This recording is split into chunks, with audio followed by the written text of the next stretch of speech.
Assalamualaikum warahmatullahi wabarakatuh. Alhamdulillahi wa kafa.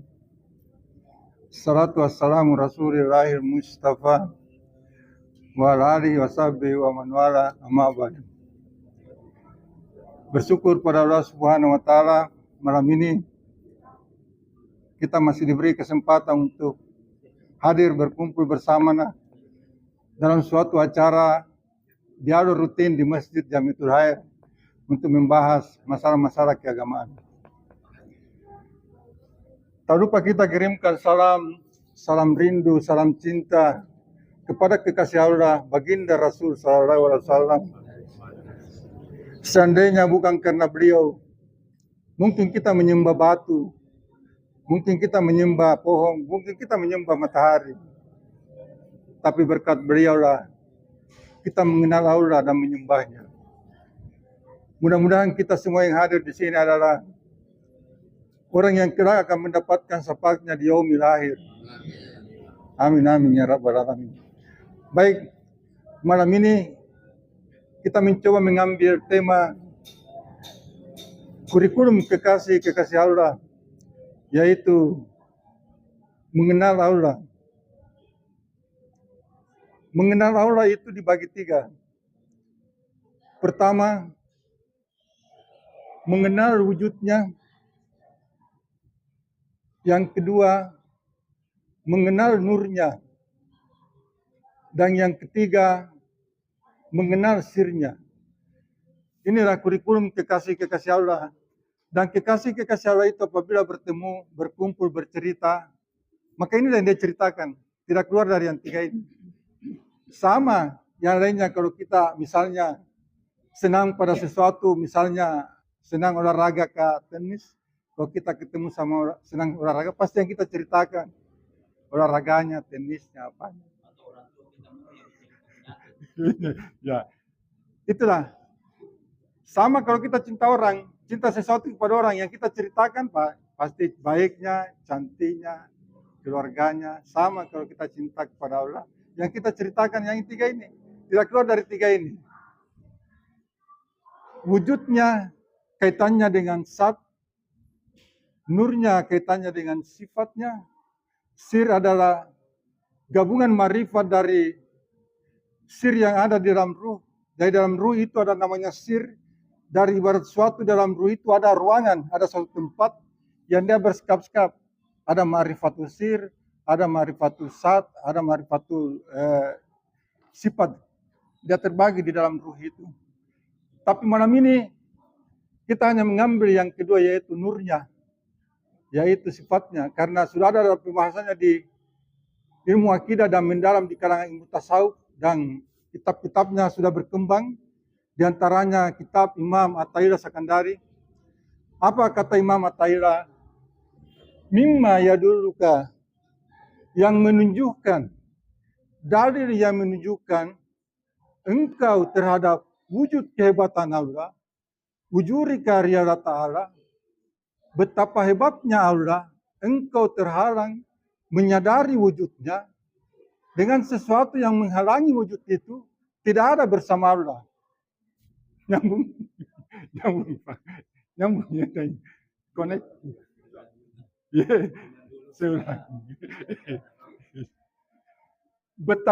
Betapa hebatnya Allah, engkau terhalang menyadari wujudnya dengan sesuatu wujud itu yang menghalangi tidak ada bersama Allah.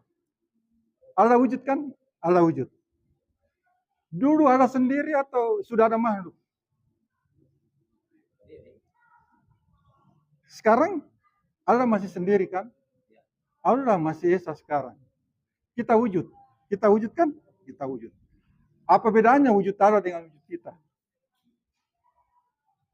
Allah wujud dengan benar-benar zatnya dengan sendiri, sedangkan kita diwujudkan dengan sesuatu yang lain daripada diri kita. Maka wujud itu dibagi dua, buat catatan dalam pemikiran.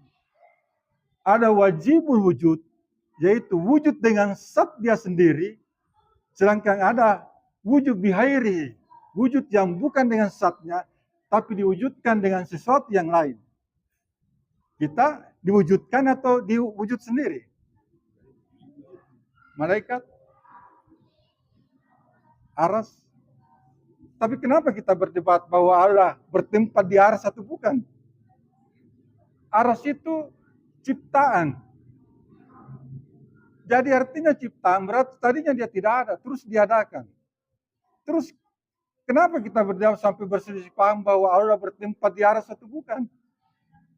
Sama ketika seorang ibu Buddha ditanya di Sahih Muslim bahwa, hai Allah, ibu Buddha menjawab, sama di langit. Ini yang sering disampaikan oleh para penceramah ustaz bahwa Allah itu di langit, sehingga orang memahami bahwa Allah itu di langit, sehingga orang terobsesi membayangkan Allah di langit. Padahal di bab Bukhari, di malam Isra Mi'raj, di bab Isra Mi'raj, ketika Rasulullah Isra Mi'raj di malam Mi'raj, dia naik langit pertama sampai ke-7, dia tidak bertemu Allah.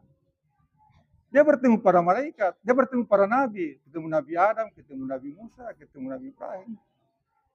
Tapi Imam Nawawi yang punya otoritas untuk mensarah bab bahwa Allah di langit, kata si Buddha itu, mengatakan bahwa maksudnya itu ketemahatinggian Allah di langit dan mengingkari Tuhan-Tuhan yang ada di bumi.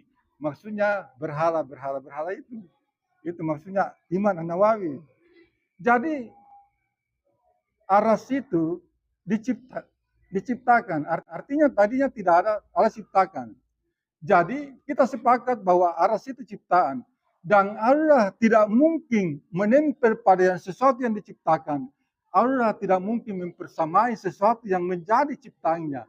Jadi itu aras itu ada karena diadakan. Jadi ada yang wujud mutlak. Wujud mutlak dengan zatnya sendiri, ada yang wujud yang tidak mutlak, yaitu wujud yang dibuat. Dari sisi wujud kemutlakan Allah, selain Allah dianggap ada atau tidak ada. Dari sisi zat kemutlakan Allah, bapak-bapak ada, Pak Iqbal ada. Dari sisi zat Allah, wujud Allah. La ilaha illallah wahdahu la syarikalah. Tiada Tuhan yang berhak disembah kecuali Allah. Dan tiada sekutu wujud bersamanya. Kita ada tidak? Dari sisi kemutlakan zat Allah, selain Allah dianggap tidak ada. Tapi dari sisi hamba, dari sisi kita ada, Allah ada. Itu akidah tauhid baru menurut versi Allah, versi kita belum versi Allah.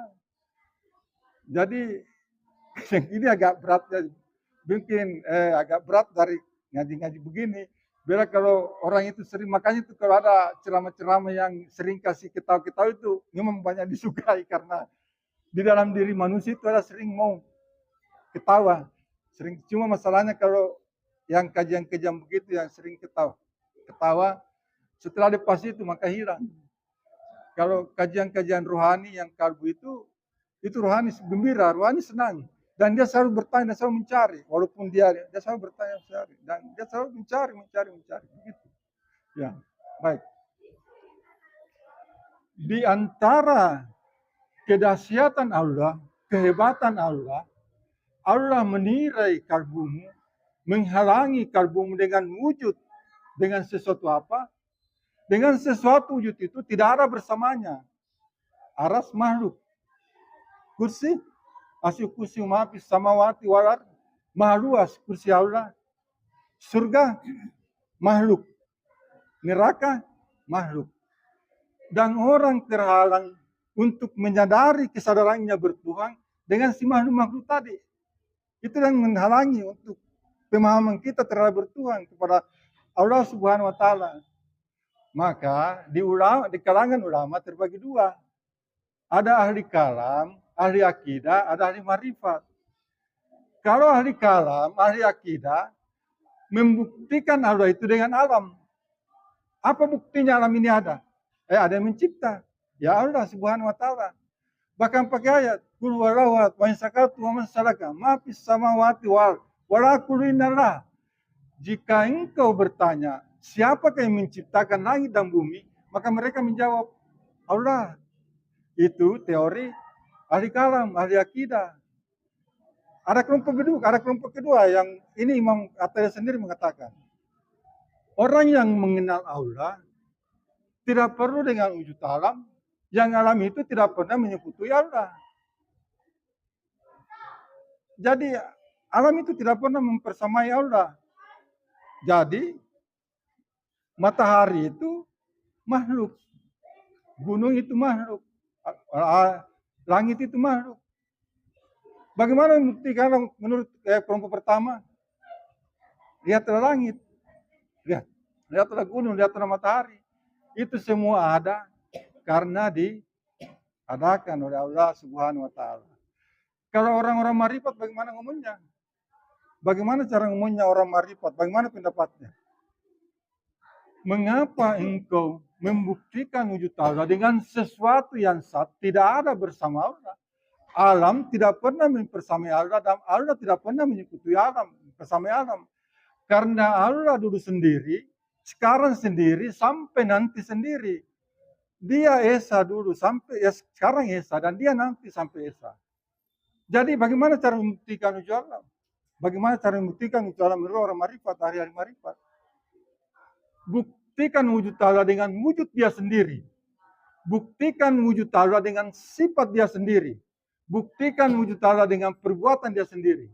Bagaimana caranya membuktikan wujud Allah dengan dirinya sendiri? Nah, di diri kita kan ada rambut padi, ada kuku. Ada rambut padi, ada kuku. Dia akan tumbuh. Pernahkah kita berpikir bahwa kita menumbuhkan rambut? Kita ambil salah satu sifat dari Allah Subhanahu wa Ta'ala itu, Al-Muhyi Al-Mumit, yang maha menghidupkan dan mematikan. Jadi, ketika kita melihat peran Allah dalam diri kita, bahwa dia yang menghidupkan dan mematikan, bukti adanya Allah bahwa bukan saya yang menciptakan diri saya sendiri ini. Allah yang menciptakan diri saya sendiri, dan rambut itu tumbuh. Bukan aku yang menumbuhkan, dialah yang menumbuhkan rambut itu. Dan rambut itu tumbuh karena keberkahan dari hembusan sifat hayatnya. Selesai. Sudah cukup itu bahwa kita sudah mengenal wujud Allah itu. Nah, jadi kita tidak perlu melihat matahari, tidak perlu melihat gunung, tidak perlu melihat yang lainnya. Buktikan dengan efek sifat Allah kepada diri kita. Buktikan efek perbuatan Allah pada diri kita.